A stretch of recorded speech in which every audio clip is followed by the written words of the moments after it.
সবাইকে স্টক অবজারভারের পক্ষ থেকে ঈদের শুভেচ্ছা জানাই। বন্ধুরা, আজ আমরা একটি বিশেষ আলোচনা রাখছি দুর্বল কোম্পানির আধিপত্য, বিনিয়োগকারীদের ক্ষতিগ্রস্ত করার অপকৌশল। আজকের আলোচনায় আমরা কিছু গুরুত্বপূর্ণ বিষয় আপনাদের তুলে ধরব। যারা ক্যাপিটাল মার্কেটে নতুন করে ইনভেস্ট করছেন, নতুন করে এন্ট্রি নিচ্ছেন, আপনাদের জন্য আলোচনাটি অনেক বেশি গুরুত্বপূর্ণ।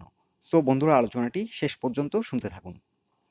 যারা ক্যাপিটাল মার্কেটে নতুন করে বিনিয়োগ করছেন, তাদের উদ্দেশ্যে আমি প্রথমে একটি কথা বলবো। আপনারা হয়তো বাই দিস টাইম জেনেছেন capital market is a combination of a game of bull and bear. আপনারা এখন এটাও জেনে নিন there are lions and tigers also playing in the market, আর এদের থাবায় আপনি যে কোনো সময় বিপর্যস্ত হয়ে পড়তে পারেন। So friend, do your investment wisely. এখন আমরা কোয়ালিটেটিভ অ্যাসপেক্ট থেকে প্রথমে মার্কেটকে বিশ্লেষণ করব। আমরা ডিএসই 30 ইন্ডেক্সটি ওপেন করেছি। এখানে ঢাকা স্টক এক্সচেঞ্জের বেস্ট 30টি স্টককে ইনক্লুড করা হয়েছে। এই কোম্পানিগুলোর fundamentals, turnover, paid up capital আর ওয়েটেজ এবং আদার কিছু প্যারামিটারের উপর ডিপেন্ড করে বিবেচনা করে ভালো মানের কোম্পানিগুলোই সাধারণত ডিএসই 30 ইন্ডেক্সে ইনক্লুড করা হয়। এখন আমি যে বিষয়টি আপনাদের অ্যাটেনশনে আনার জন্য এই ইন্ডেক্সটি ওপেন করেছি সেটি হচ্ছে এখানকার মধ্যে বেশিরভাগ স্টক এগুলো কিন্তু ঢাকা স্টক এক্সচেঞ্জের বেস্ট স্টক, এবং এই কোম্পানিগুলোর মধ্যে বেশিরভাগ স্টকের স্টকই এখন ফ্লোর প্রাইজে অবস্থান করছে ক্রেতা শূন্য। আমি কিছু কোম্পানি আপনাদের অলরেডি মেনশন করছি। ব্যাট বিসি, এটি একটি multinational company. Fundamentally they are very good. বছর শেষে তারা ভালো ডিভিডেন্ড দেয় এবং টোবাকো ইন্ডাস্ট্রিতে তারা মার্কেট লিডার। এই কোম্পানিটি প্রায় 7-8 মাস ধরে কিন্তু ফ্লোর প্রাইজে অবস্থান করছে ক্রেতা শূন্য, এবং দিন শেষে আমরা লক্ষ্য করছি টার্নওভারও খুব সামান্য টার্নওভার হয়। বিবিএস কেবল, এই কোম্পানিটিও আজ 3-4 মাস সময় প্রায় ফ্লোর প্রাইজে অবস্থান করছে। এছাড়া বেসকিমকো লিমিটেড, এটি একসময় খুব ভালো পারফরমেন্স করেছিল, ভালো প্রাইজ অ্যাকশন হয়েছিল এবং পার ডে 100 কোটি টাকারও বেশি টার্নওভার হয়েছিল একটা সময়। কিন্তু বর্তমানে 3-4 মাসের মতো সময় ধরে এই কোম্পানিটিও ফ্লোর প্রাইজে অবস্থান করছে ক্রেতা শূন্য। ব্র্যাক ব্যাংক, এটিও বাংলাদেশের প্রাইভেট ব্যাংকগুলোর মধ্যে ভালো মানের একটি ব্যাংক এবং এরা কিন্তু সুপ্রতিষ্ঠিত। আর এই কোম্পানিটিও ফান্ডামেন্টালি ভেরি গুড এবং বছর শেষে ভালো ডিভিডেন্ড দেয়, কিন্তু এই কোম্পানিটিরও এখন শেয়ার ফ্লোর প্রাইজে অবস্থান করছে ক্রেতা শূন্য। বাংলাদেশ সাবমেরিন কেবল, এটিও ফান্ডামেন্টালি ভেরি গুড একটি কোম্পানি। এই কোম্পানিটিও ভালো ডিভিডেন্ড দেয় বছর শেষে, কিন্তু এই কোম্পানিটি বর্তমানে 3-4 মাসেরও বেশি সময় ধরে প্রায় ফ্লোর প্রাইজ অবস্থান করছে ক্রেতা শূন্য। বিএসআরএম লিমিটেড, আপনারা সবাই জানেন এটি স্টিল সেগমেন্টে, স্টিল ইন্ডাস্ট্রিতে তারা market leader. Fundamentally very good একটি কোম্পানি এবং বছর শেষে ভালো ডিভিডেন্ড দেয়, কিন্তু এই কোম্পানিটিও বর্তমানে ফ্লোর প্রাইজে অবস্থান করছে। আপনারা লাস্ট ট্রেডিং সেশনে দেখুন খুব সামান্য একটা ভলিউম আমরা দেখতে পাচ্ছি টার্নওভার। সো বেসকিমকো ফার্মাসিউটিক্যালস, এটিও কিন্তু ফার্মাসিউটিক্যাল সেক্টরে ভালো মানের একটি কোম্পানি, ভালো ডিভিডেন্ড দেয় বছরে। এই কোম্পানিটিও আজ প্রায় 3-4 মাসের মতো সময় ধরে ফ্লোর প্রাইজে অবস্থান করছে ক্রেতা শূন্য। সিটি ব্যাংক, এটিও প্রাইভেট ব্যাংকগুলোর মধ্যে স্বনামধন্য একটি ব্যাংক, ফান্ডামেন্টালি ভেরি গুড, ভালো ডিভিডেন্ড দিচ্ছে, কিন্তু এই স্টকটিও আমরা লক্ষ্য করছি বেশ কিছু দিন ধরে, বেশ কয়েক মাস ধরে ফ্লোর প্রাইজ অবস্থান করছে। ডেল্টা লাইফ এখন কিছুটা প্রাইস অ্যাকশন হচ্ছে, ফ্লোর প্রাইস থেকে কিছুটা উপর অবস্থান করছে, কিন্তু বছরের বেশিরভাগ সময় কিন্তু ফ্লোর প্রাইজেই অবস্থান করছিল। ফরচুন প্রায় 7-8 মাসেরও বেশি সময় ধরে এখন ফ্লোর প্রাইজ অবস্থান করছে। জিপি, আপনারা সবাই জানেন, এক নামে চেনেন এই কোম্পানিটি। এটি টেলিকমিউনিকেশন সেক্টরে এরা market leader, fundamentally very good, বছর শেষে ভালো ডিভিডেন্ড দেয়। এই কোম্পানিটিও প্রায় কয়েক মাস হয়ে যাচ্ছে ফ্লোর প্রাইজে অবস্থান করছে ক্রেতা শূন্য। জিপিএস ইস্পাত, একই অবস্থা, ফ্লোর প্রাইজে ক্রেতা শূন্য অবস্থায় আছে। আইডিএলসি ফিনান্স সেক্টরে খুব ভালো একটি কোম্পানি, ভালো ডিভিডেন্ড দেয় এবং এই কোম্পানিটিও আজ বেশ কয়েক মাস ধরে ফ্লোর প্রাইজে অবস্থান করছে। আইএফএসসি একই অবস্থা, ফ্লোর প্রাইজে অবস্থান করছে। ইসলামী ব্যাংক, এটিও ফ্লোর প্রাইজে অবস্থান করছে। মেঘনা পেট্রোলিয়াম, এই কোম্পানিটিও ফ্লোর প্রাইজে কিংবা ফ্লোর প্রাইজের আশেপাশে, ভলিউম খুবই সামান্য। ওরিয়ন ফার্মা, এটিও মাঝখান দিয়ে ভালো প্রাইজ অ্যাকশন করেছিল, কিন্তু এখন 3-4 মাস সময় ধরে ফ্লোর প্রাইজে অবস্থান করছে ক্রেতা শূন্য। পাওয়ার গ্রিড, একই অবস্থা, ক্রেতা শূন্য, ফ্লোর প্রাইজে অবস্থান করছে। রেনেটা, এটি ফার্মাসিউটিক্যাল জগতে কিন্তু আমাদের বাংলাদেশি কোম্পানির মধ্যে ভালো মানের একটি কোম্পানি, ভালো একটি ব্র্যান্ড, ভালো ডিভিডেন্ড দিচ্ছে বছর শেষে, কিন্তু এখন ফ্লোর প্রাইজে অবস্থান করছে বেশ কয়েক মাস যাবত ফ্লোর প্রাইজে আছে ক্রেতা শূন্য। রবি একই অবস্থা, ক্রেতা শূন্য, অনেক মাস হয়ে যাচ্ছে। এখানে সিপার্ল ভালো একটা প্রাইজ অ্যাকশন হয়েছিল। সাউথ ইস্ট ব্যাংক, এটিও ক্রেতা শূন্য, ফ্লোর প্রাইজে অবস্থান করছে। স্কোয়ার ফার্মাসিউটিক্যালস, আপনারা সবাই এক নামে জানেন, ফার্মাসিউটিক্যাল সেক্টরে বাংলাদেশি কোম্পানিগুলোর মধ্যে এটি খুবই ভালো মানের একটি কোম্পানি, বছর শেষে ভালো একটা ডিভিডেন্ড দেয়, কোম্পানিটির ভালো গ্রোথ আছে, কিন্তু এই কোম্পানিটিও বেশ কয়েক মাস যাবত ফ্লোর প্রাইজে অবস্থান করছে। তিতাস গ্যাস এই কোম্পানিটিও একই অবস্থা, ফ্লোর প্রাইজে অবস্থান করছে। ইউনাইটেড পাওয়ার, এটি পাওয়ার সেক্টরে খুব ভালো মানের একটি কোম্পানি, ভালো ডিভিডেন্ড দিচ্ছে, কিন্তু এই স্টকটিও ফ্লোর প্রাইজে বেশ কয়েক মাস ধরে অবস্থান করছে। সো এখন আমরা দেখলাম প্রায় 80% মতো স্টক ফ্লোর প্রাইজে ক্রেতা শূন্য অবস্থায় আছে, এবং এগুলো হচ্ছে ঢাকা স্টক এক্সচেঞ্জের বেস্ট স্টক, এবং আপনারা এই কোম্পানিগুলোকে কম বেশি সবাই জানেন। এখন প্রশ্ন হচ্ছে, আমরা পত্র পত্রিকায় আমাদের যে অনেক বিশেষজ্ঞ বলে থাকেন যে ভালো মানের কোম্পানি এনলিস্ট করতে হবে মার্কেটকে ভালো করার জন্য। এখন এখানে যে ডাটা আমরা দেখতে পাচ্ছি, এটা আমি কিন্তু আমার কোনো মুখের কথা না, এখানে ডাটাই বলছে যে ঢাকা স্টক এক্সচেঞ্জে ভালো মানের কোম্পানির ডিমান্ড নেই।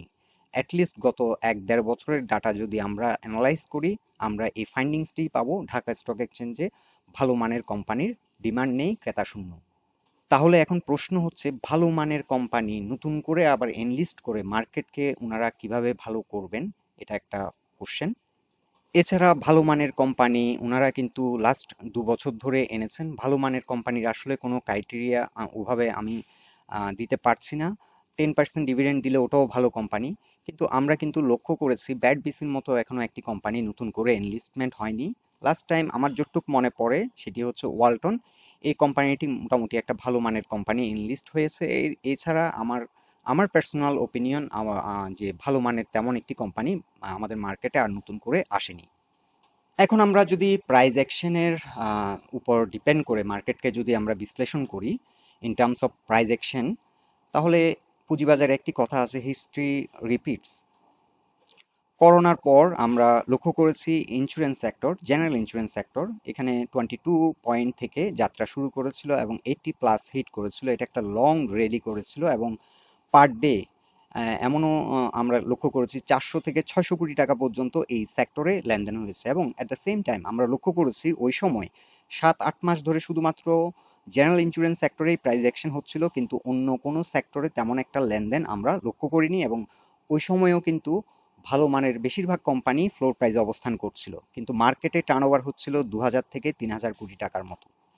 সো এখানে বেশিরভাগ বিনিয়োগকারী 60 থেকে 80 এই জোনটাতে এন্ট্রি দিয়ে এখন তারা অনেক ক্ষতিগ্রস্ত।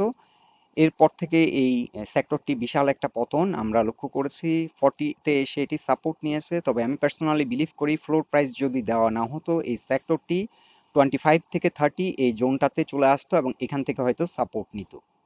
সো ঢাকা স্টক এক্সচেঞ্জে এটা কিন্তু একটা নতুন ব্যাপার না, এটা প্রায় সময় লক্ষ্য করা যায় একটা সিন্ডিকেটিভ রোল। এখানে অনেকে হয়তো অনেক বিশেষজ্ঞ মনে করে থাকেন যে কোনো সিন্ডিকেট অথবা কোনো গ্যাম্বলার এটি করে থাকে। তবে আমার পার্সোনাল ওপিনিয়ন, একজন গ্যাম্বলারের পক্ষে ইন্স্যুরেন্স সেক্টরে প্রায় 40টির মতো স্টক আছে। 40টি স্টককে কিন্তু প্রাইজ অ্যাকশন করানো একজন কিংবা দুজন ব্যক্তির পক্ষে সম্ভব না। এটা একটা বড় গোষ্ঠী অথবা বড় কোনো ইনস্টিটিউশন অথবা মার্কেট মেকার, সেটা ঢাকা স্টক এক্সচেঞ্জই ভালো বলতে পারবেন, তাদের কাছে ডাটা থাকে। তবে আমরা প্রাইস অ্যাকশনের উপর বেস করে আমরা লজিক্যালি যখন চিন্তা করি, তখন আমাদের কাছে মনে হয় যে এখানে একটা বড় রকমের সিন্ডিকেট, বড় কোনো ইনস্টিটিউশন এটার সাথে জড়িত থাকতে পারে। এখন আমরা একটি নিউজ দেখে নিচ্ছি, 1 মাসে দুর্বল 5 কোম্পানির সর্বোচ্চ রিটার্ন। এটি রিসেন্ট একটি নিউজ, শেয়ার নিউজ 24.com এর। এখানে ওনারা মেনশন করেছেন খান ব্রাদার্স পিপি, আলিফ ইন্ডাস্ট্রিজ, জিকিউ বল পেন, ইয়াকিন পলিমার এবং Khulna paper and printing limited, এই 5টি কোম্পানিকে ওনারা মেনশন করেছেন, এবং এই কোম্পানিগুলো থেকে 1 মাসের ব্যবধানে সর্বোচ্চ রিটার্ন কিন্তু ঢাকা স্টক এক্সচেঞ্জ দিয়েছে।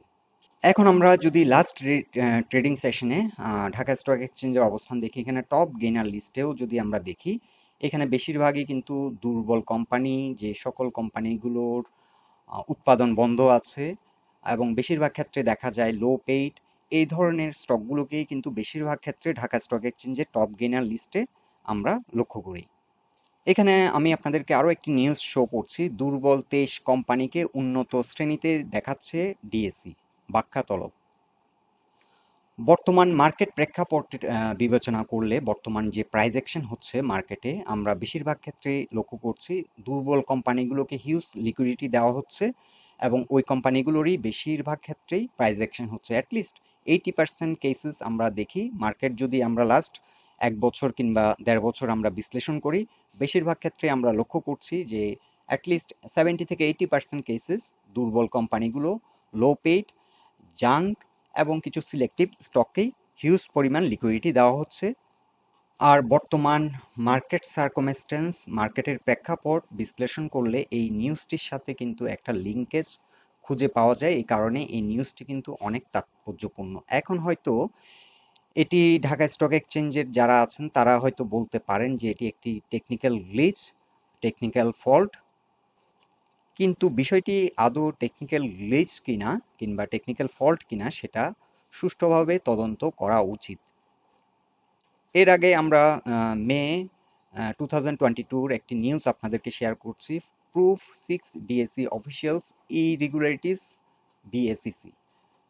সো ঢাকা স্টক এক্সচেঞ্জের অফিসিয়ালদের মধ্যেও কিছুটা অনিয়ম কিন্তু এর আগেও খুঁজে পেয়েছে। সো যার কারণে এই বিষয়টি কিন্তু খুব গুরুত্ব সহকারে এটি আহ, আমার মতে ইনভেস্টিগেট হওয়া উচিত এবং এটার একটা ক্লিয়ার তদন্ত রিপোর্ট পাবলিশড হওয়া উচিত। এটা কি আদৌ ক্ষুদ্র বিনিয়োগকারীদের যারা ইনভেস্ট করছেন মার্কেটে তাদেরকে ক্ষতিগ্রস্ত করার জন্য একটি চক্রান্ত কিনা, এই বিষয়টি আসলেই খতিয়ে দেখা এখন বর্তমানে খুবই গুরুত্বপূর্ণ।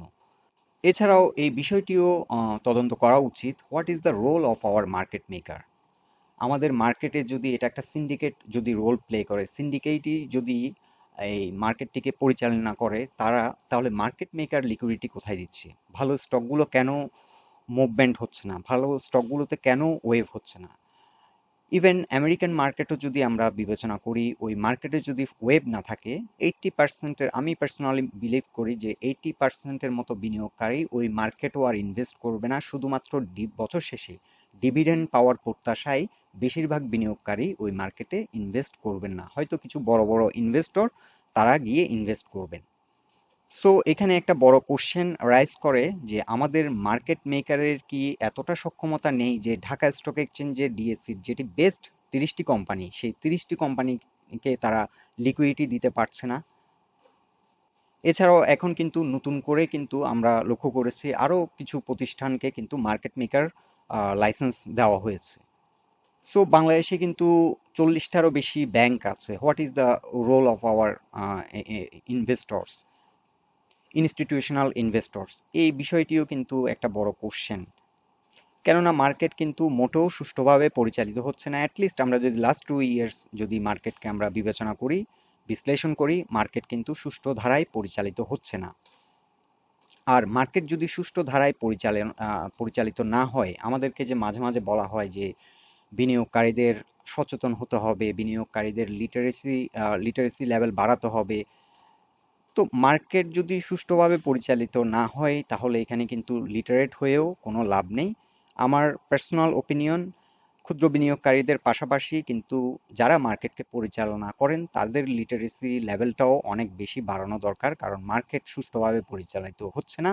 আর রিসেন্টলি আমরা যে নিউজগুলো দেখছি, বিদেশি অনেক বিনিয়োগকারী এই মার্কেট থেকে তারা কুইট করছেন।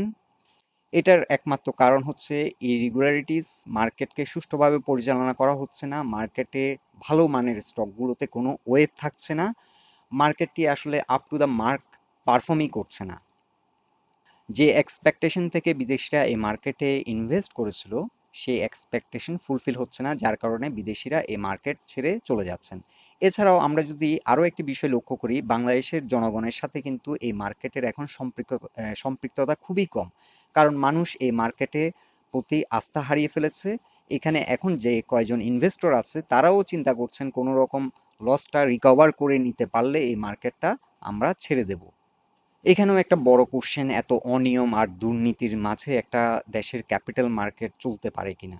আর ক্যাপিটাল মার্কেট আমরা যেটা বিদেশের যে বড় বড় পৃথিবীর বড় বড় ক্যাপিটাল মার্কেটগুলোর দিকে তাকালে আমরা যে জিনিসটি দেখতে পাই, সেখানে কিন্তু ভালো মানের স্টকগুলোতেই কিন্তু প্রাইস অ্যাকশন হয়, ভালো মানের স্টকগুলোতেই বেশি লিকুইডিটি থাকে এবং ওগুলোর প্রতি মানুষের অ্যাট্রাকশনও বেশি থাকে এবং ওগুলোতে ইনভেস্টমেন্টও বেশি হয় এবং বছর শেষে অনেক বেশি রিটার্ন ওই স্টকগুলো থেকেই আসে। কিন্তু আমাদের ক্যাপিটাল মার্কেট ঠিক উল্টো পথে হাঁটে। এখানে কিন্তু ভালো মানের কোম্পানিগুলো, যে সকল কোম্পানিগুলোতে ভালো ডিভিডেন্ড দেয় বছর শেষে, যেগুলো খুবই well established company, highly রেপুটেড company, ওই কোম্পানির স্টকগুলোতে কিন্তু ক্রেতাই থাকে না বছরের বেশিরভাগ সময়। এটা কিন্তু খুবই দুর্ভাগ্যজনক একটা দেশের ক্যাপিটাল মার্কেটের জন্য। সো আমার বক্তব্যটা আসলে অনেক লম্বা হয়ে যাচ্ছে। ইন শর্ট আমি যেটা বলতে চাইছি সেটা হচ্ছে বর্তমান যে মার্কেটের প্রাইস অ্যাকশন এবং যে ধারায় মার্কেটটা পরিচালিত হচ্ছে, এটা সুষ্ঠু ধারায় পরিচালিত হচ্ছে না বলে আমি পার্সোনালি মনে করি, এবং এটার একটা সঠিক তদন্ত হওয়া উচিত। ৪০০ থেকে ৫০০টা স্টক নিয়ে একটা ছোট ক্যাপিটাল মার্কেট, এখানে ৪০ থেকে ৫০টা ব্যাংক আছে, আমাদের মার্কেট মেকার লাইসেন্স দেওয়া হয়েছে কিছু নতুন প্রতিষ্ঠানকে, আইসিবি, এছাড়াও অনেক বড় বড় ইনভেস্টর আছেন। সো ৪০০-৫০০টা স্টকের একটা ক্যাপিটাল মার্কেট ভালো করা, এটা কিন্তু ১ মাসেরও এটি চাইলে ১ মাসের মধ্যেই ঠিক করে দেওয়া যায়। কিন্তু মার্কেট ঠিক হচ্ছে না, সুষ্ঠু ধারায় পরিচালিত হচ্ছে না। সো এটাও একটা বিগ কোশ্চেন। এখন এটি কেন পরিচালিত হচ্ছে না, এই বিষয়টি সঠিকভাবে তদন্ত হওয়া উচিত। এটা কি উদ্দেশ্যমূলকভাবে করা হচ্ছে কিনা, দেশের অগ্রযাত্রাকে রোধ করার জন্য হচ্ছে কিনা, দেশের ভাবমূর্তি নষ্ট করার জন্য হচ্ছে কিনা, এটার আসলে একটা সঠিক তদন্ত হওয়া উচিত, এবং এই তদন্ত রিপোর্টটি পাবলিশড হওয়া উচিত, কারণ জনগণও যারা এই ক্যাপিটাল মার্কেটে ক্ষতিগ্রস্ত তারাও জানতে চায় আসলে এই মার্কেটে কি হচ্ছে। এছাড়া আমি আমার আগের একটি আলোচনায় আপনাদেরকে মেনশন করেছিলাম যে আমাদের জাতির জনক বঙ্গবন্ধু শেখ মুজিবুর রহমানের জন্মশতবার্ষিকী, সেই মাসে পরপর ১০০ পয়েন্ট করে ৩ দিন মার্কেট পড়েছিল। এটা কিন্তু কোনো কোইন্সিডেন্ট না, এটারও একটা তদন্ত হওয়া উচিত। এটা উদ্দেশ্যমূলক আমি পার্সোনালি মনে করি। আর বর্তমান কমিশনকে আমি অনেক ধন্যবাদ জানাই, তারা কিন্তু অনেক গুলো পদক্ষেপ নিয়েছেন মার্কেটকে ভালো করার জন্য, কিন্তু এই মার্কেট কোনো একটা অসৎ চক্রের দ্বারা পরিচালিত হচ্ছে, এবং যার জন্য বারবারই এই মার্কেটের অগ্রযাত্রা ব্যাহত হচ্ছে এবং মার্কেট পিছনে হাঁটছে। সো বন্ধুরা, আজকের মতো এখানে আমার আলোচনাটি আমি শেষ করছি। আপনাদের ওপিনিয়ন গুলো, আপনারা মার্কেট নিয়ে কে কি ভাবছেন, এই মতামতগুলো আমাদেরকে কমেন্ট বক্সে জানান। আর আমাদের সাথে থাকার জন্য আপনাদের অসংখ্য ধন্যবাদ। আজকের মতো এখানে বিদায় নিলাম।